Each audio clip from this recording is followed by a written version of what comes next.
What's up, everybody? Welcome back to the channel. This is Legitical Response. Now, I'm sure you guys all remember for the past, I don't know, months and months and months, probably years at this point, the Biden administration has been telling everybody constantly, hey, the economy's fine. Don't believe your lying eyes. Although we've been going to the grocery store and being like, what the hell?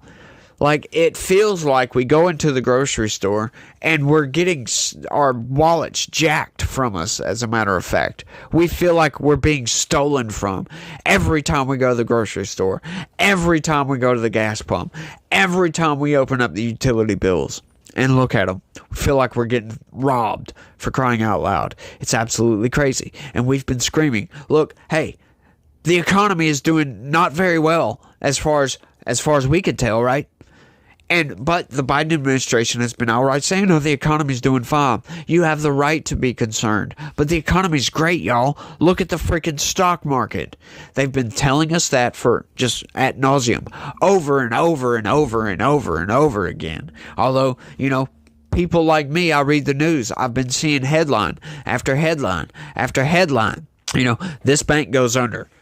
This place didn't meet its expectations this quarter, right? Didn't meet its quarterly expectations. This bank goes under. This bank goes under. This place didn't meet its quarterly expectations. It's just been one bad news after the other. Bad news after the bad news, bad news, bad news, bad news. Stocks sell off on recession fears after weak jobs report. Yeah, this is upsetting at best. U.S. stock markets plunged Friday following a weaker-than-expected jobs report that raised fears the economy could be slowing down faster than analysts had been thinking, right? But we've been screaming, like political analysts have been screaming this for a while. Look, hey, we're seeing these news article after news article after news article, right? CNN closing their opinion. Vice News shutting down. Other news agencies shutting down. Other businesses shutting down, right? This place, not meeting its fiscal expectations for the quarter, constantly. It's just bad news after bad news after bad news, right? We've been screaming about this. Something looks funny about the economy. Something looks really funny about the economy. Wages aren't coming up, even though the Biden administration been getting out there screaming, oh, wages have come up to meet with inflation. But hang on, have they? Have they really? Because I haven't seen it. I know that's anecdotal, for crying out loud, but you go talk to other people, other anecdotes.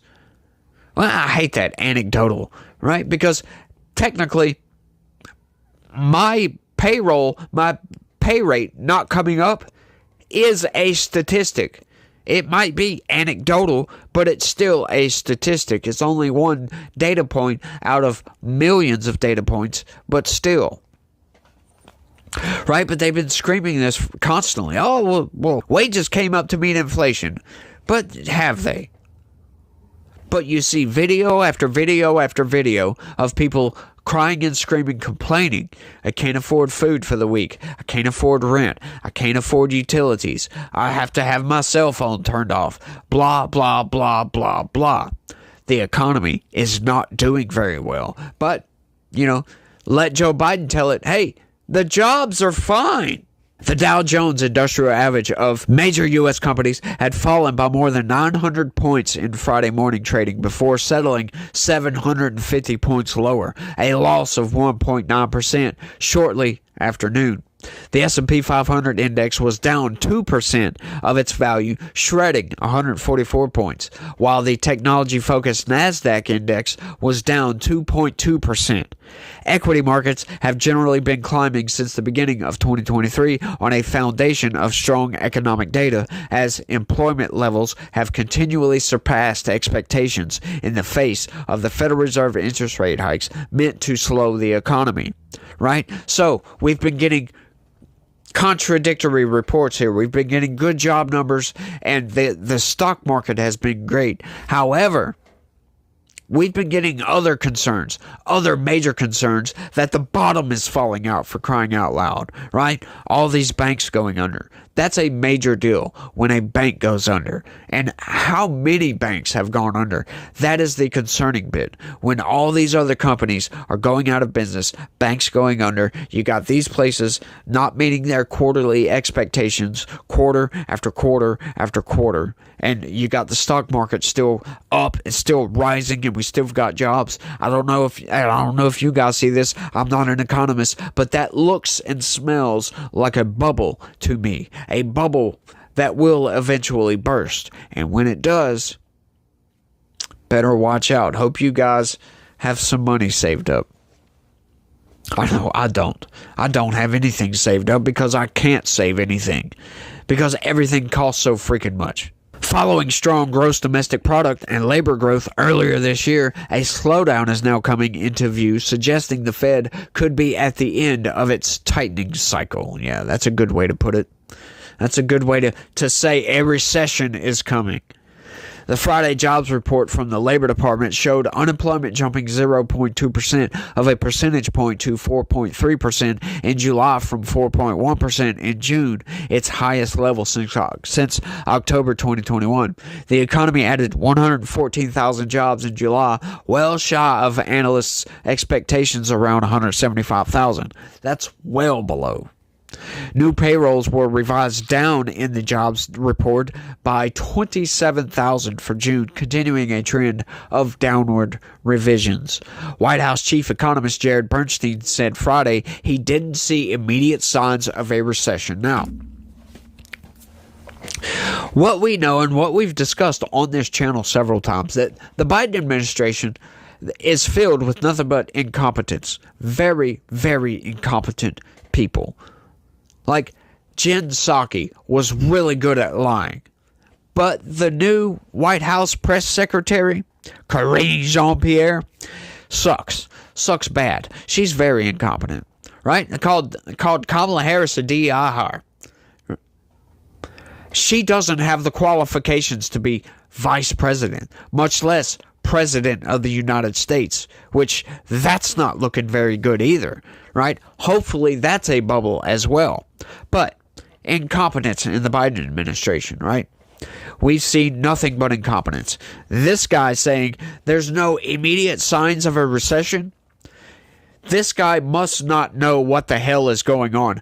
I'm not an economist. I'm not some economic advisor to the president of the freaking United States. However, I read the news. Once again, this entire year, bank after bank after bank after bank has fallen. Y'all, all this other signs that I'm seeing are signs of a recession. The stock market tanking, signs of a recession. But once again, incompetence coming from the Biden administration. He says there's no immediate signs of a recession. That is coming from the same person that gave you this. The U.S. government can't go bankrupt because we can print our own money. It obviously begs the question, why exactly are we borrowing in a currency that we print ourselves? I'm waiting for someone to stand up and say, why do we borrow our own currency in the first place? Like you said, they print the dollar. So why does the government even borrow? Well, again,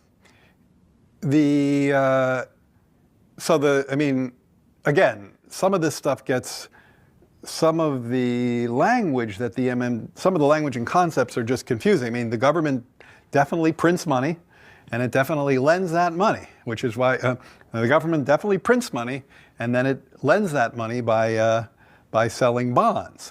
Is that what they do? They sell bonds. Yeah, they sell bonds, right? Because they sell bonds and people buy the bonds and lend them the money. Yeah. So a lot of times, at least to my ear with MMT, the language and the concepts can be kind of unnecessarily confusing, but there is no question that the government prints money and then it uses that money to I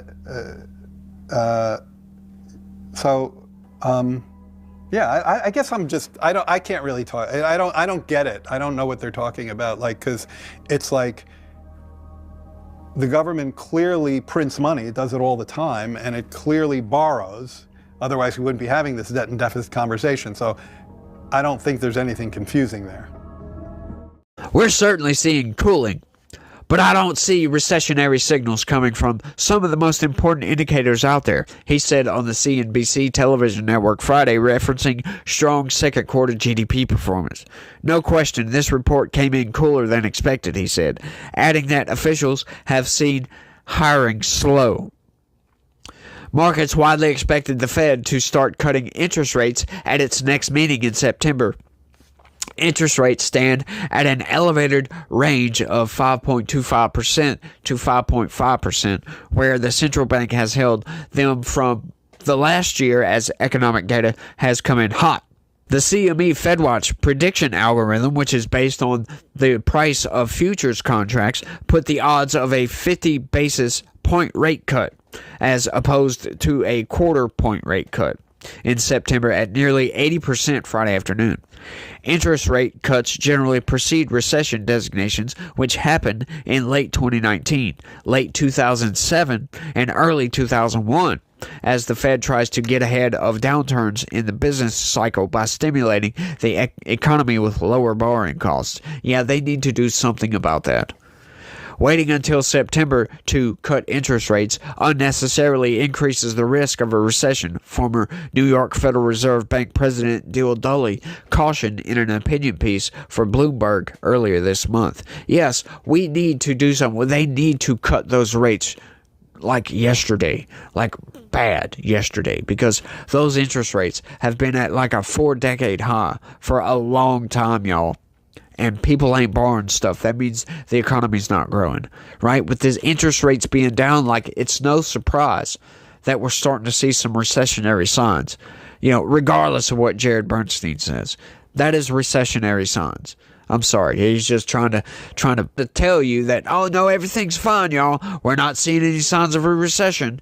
I'm sorry, but once you see all these bank closures and all these places not meeting their targets, you know, you could argue maybe their expectations are too high. Or maybe people aren't buying as much, causing them not to meet their expectations, right? Because they can't afford it. Because wages haven't come up to meet inflation. It's just something needs to be done. And, you know, I blame this a lot on the Biden administration's incompetence and their policy, for God's sakes.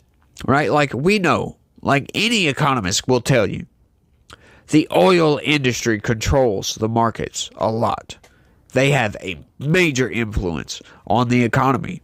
And the Biden administration has been at all-out war against the oil and fossil fuel industry ever since they came into office. They've been shutting down pipelines, cutting off federal leases while telling the American people, no, we've got 9,000 leases, right? But then failing to tell you that, hey, hang on, those leases, those federal lands that they're talking about, oh, why don't the oil companies just lease these and drill here?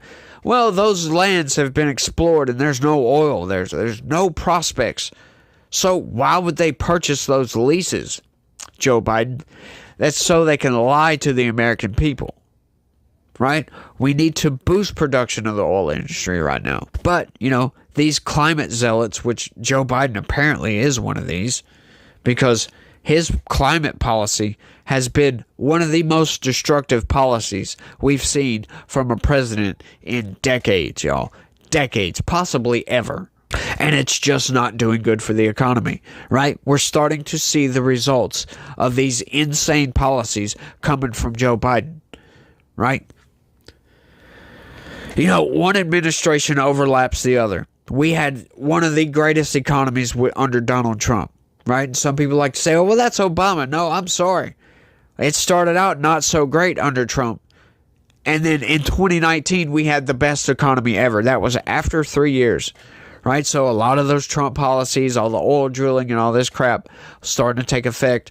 Everything was kind of coming into its own. You know, I honestly believe that right now, if Trump would have got back to White House in 2020, we would not be anywhere near where we're at right now. inflation would not have been in insane levels because he would have went after the supply chain issues that we had, right?